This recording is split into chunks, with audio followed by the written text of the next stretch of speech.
Porque en la vida cotidiana nosotros proponemos cosas y nos esforzamos para obtenerlas.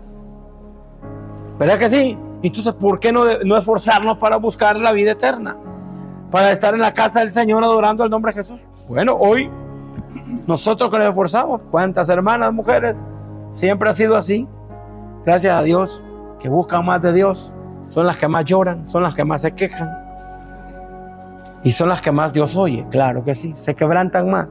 Se conmueve más Dios cuando las encuentra llorando y dice, pero no están llorando en mi presencia, pero están llorando de tristeza, entonces voy a consolarlos. Y nosotros los hombres no recibimos nada, porque somos duros. Amén. Cuando oramos no me salen las palabras, de ¿qué palabras le van a salir, hermano? Si antes de venir a orar cacheteó a la esposa. Y lo que dice 1 Pedro 3:7, si nosotros tratamos mal a la esposa, las oraciones no son oídas, dice. No sé si quiere decir amén. Nosotros parecemos hermanos muertos, no recibimos nada de Dios, nada. ¿Por qué? Porque nuestro corazón está duro. Necesitamos que el corazón se quebrante. Escuchamos la enseñanza del joven que predicaba el jueves en la noche, no me acuerdo, hablaba de un corazón contrito y humillado. Cuando David cometió un error, la oración que hizo, la hizo con un corazón contrito y humillado, porque él estaba arrepentido, derramó su alma pidiéndole perdón a Dios y le decía que lo lavara con agua, con hisopo, con lo que existiera, pero que él quería ser limpio, porque eso es lo que debemos hacer. Daniel, cuando oró a Dios, aún ese un hombre aparece en los 3 hombres más duros de la tierra y se humilló a Dios y le dijo, perdóname, Señor, si he pecado contra ti, y perdona a tu pueblo. Pero nosotros, solo porque venimos los jueves, ya que sentimos que no necesitamos ni siquiera orar ya, ni siquiera pedir perdón ni reconciliarnos. ¿Cuántos alaban su nombre? Y debemos de humillarnos bajo la mano de Dios.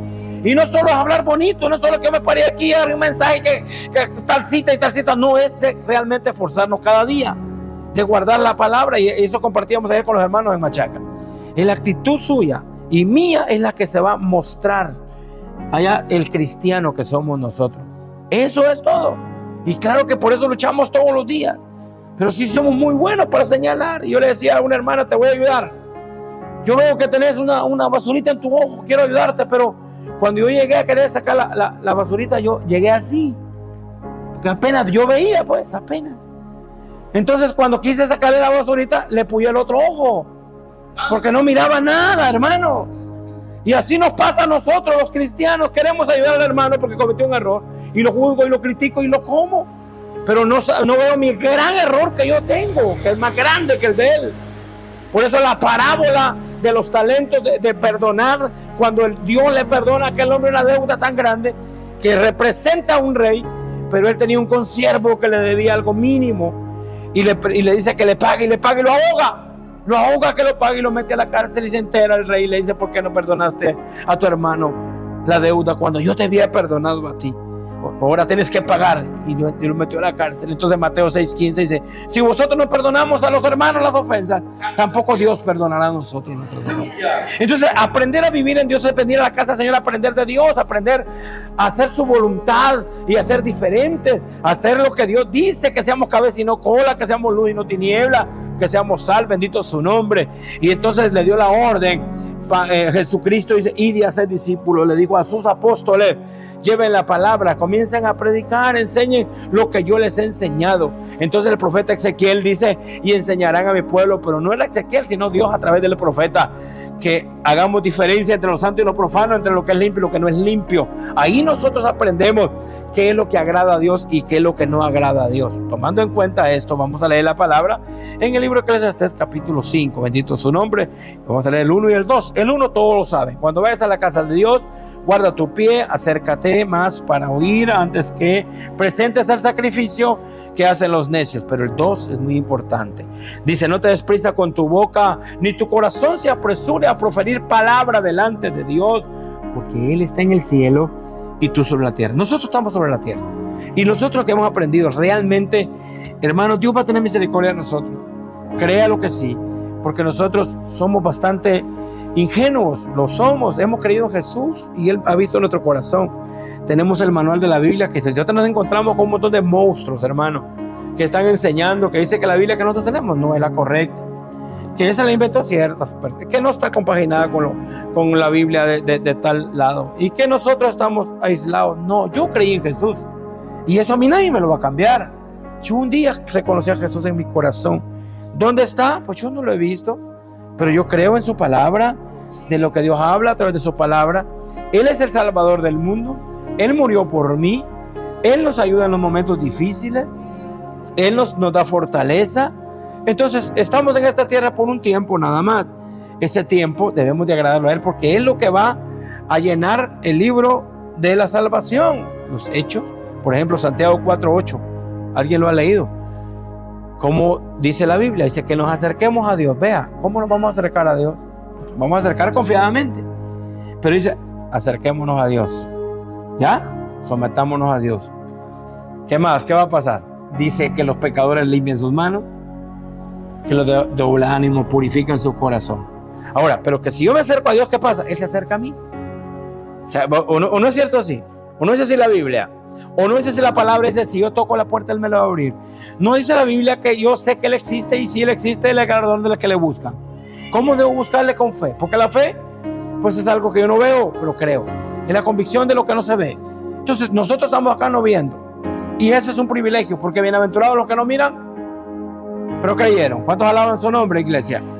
El verso 20 dice, enseñándoos que guarden todas las cosas que les mandé. Ahora, ¿qué es lo que Dios mandó? Primero, nos dio un ejemplo clarito cómo nosotros debemos de actuar. Seguro que nos cuesta, y habremos muchos quizás que vamos a llegar hasta el final, al hecho, y quizás ahí vamos a pagar nuestras penas, porque no queremos ahora. Pero Dios es bueno mientras hay vida y esperanza. Y en Mateo 11:29, ahí hay un ejemplo claro, un prototipo, y es, aprendan, como estamos aprendiendo de Dios, ¿cierto o no? Porque Él nos está enseñando. ¿Y qué es lo que a usted más le llama la atención? Lo que Cristo nos enseñó. Aprendan de mí que soy. Ahí está, ¿eso es un fruto del Espíritu o no? Frutos del Espíritu, la humildad y la mansedumbre. Entonces, aprender que soy manso y humilde. ¿Lo demostró Jesús cuando a Él lo acosaron? ¿Lo demostró cuando lo bofetearon? ¿Lo demostró cuando lo clavaron en la cruz? ¿Cómo respondió Él cuando lo trataron mal? Es ahí donde uno activa lo que Él dice. Hermano, activa la mansedumbre y la humildad. Pero hasta este momento nos cuesta todo. Yo siempre lo voy a decir, que lo que más difícil es de servir a Dios es ser humilde. Porque ser humilde, yo puedo decir yo soy humilde. No, mis actos lo dicen. Nos cuesta ser humilde, pero estamos aprendiendo de Jesús. ¿Y cuándo es que tu humildad se activa? Cuando te tratan mal, cuando te insultan, cuando te dicen cualquier cosa y tú estás feliz de la vida porque tienes a Cristo en tu corazón. Pero a nosotros todavía se nos activa el carácter, se nos activa la genética de tu abuelito, Así pasa. Entonces la Biblia dice, aprendan de mí. Cuando a Jesús lo insultaron, dijo, perdónalos. Y entonces nos enseñó que si alguien te quiere tratar mal, dice, si alguien te dice, lleva esta carga 10 metros, llévala 1 kilómetro. Pero habemos muchos que ni servir, no queremos, no. Nos levantamos y miramos una silla doblada, ni esa movemos. No tenemos el don de servir. No tenemos el don de obedecer. No tenemos el don de aplacar el rostro del hermano que está molesto. Hermano, haga esto con gusto. Hermano, solo yo no. Y solo yo no. Hermano, le toca barrer y solo yo no, siervo. No, hermano, no diga nada. ¿Cuántos alaban el nombre de Jesús? ¿Por qué? Porque aprendemos a ser mansos y humildes de corazón. No es el cargo que yo tengo en la iglesia. No es el liderazgo, sino es lo que yo voy a hacer para la obra de Jesús. ¿Cómo lo voy a hacer? ¿Cómo? Imagínense que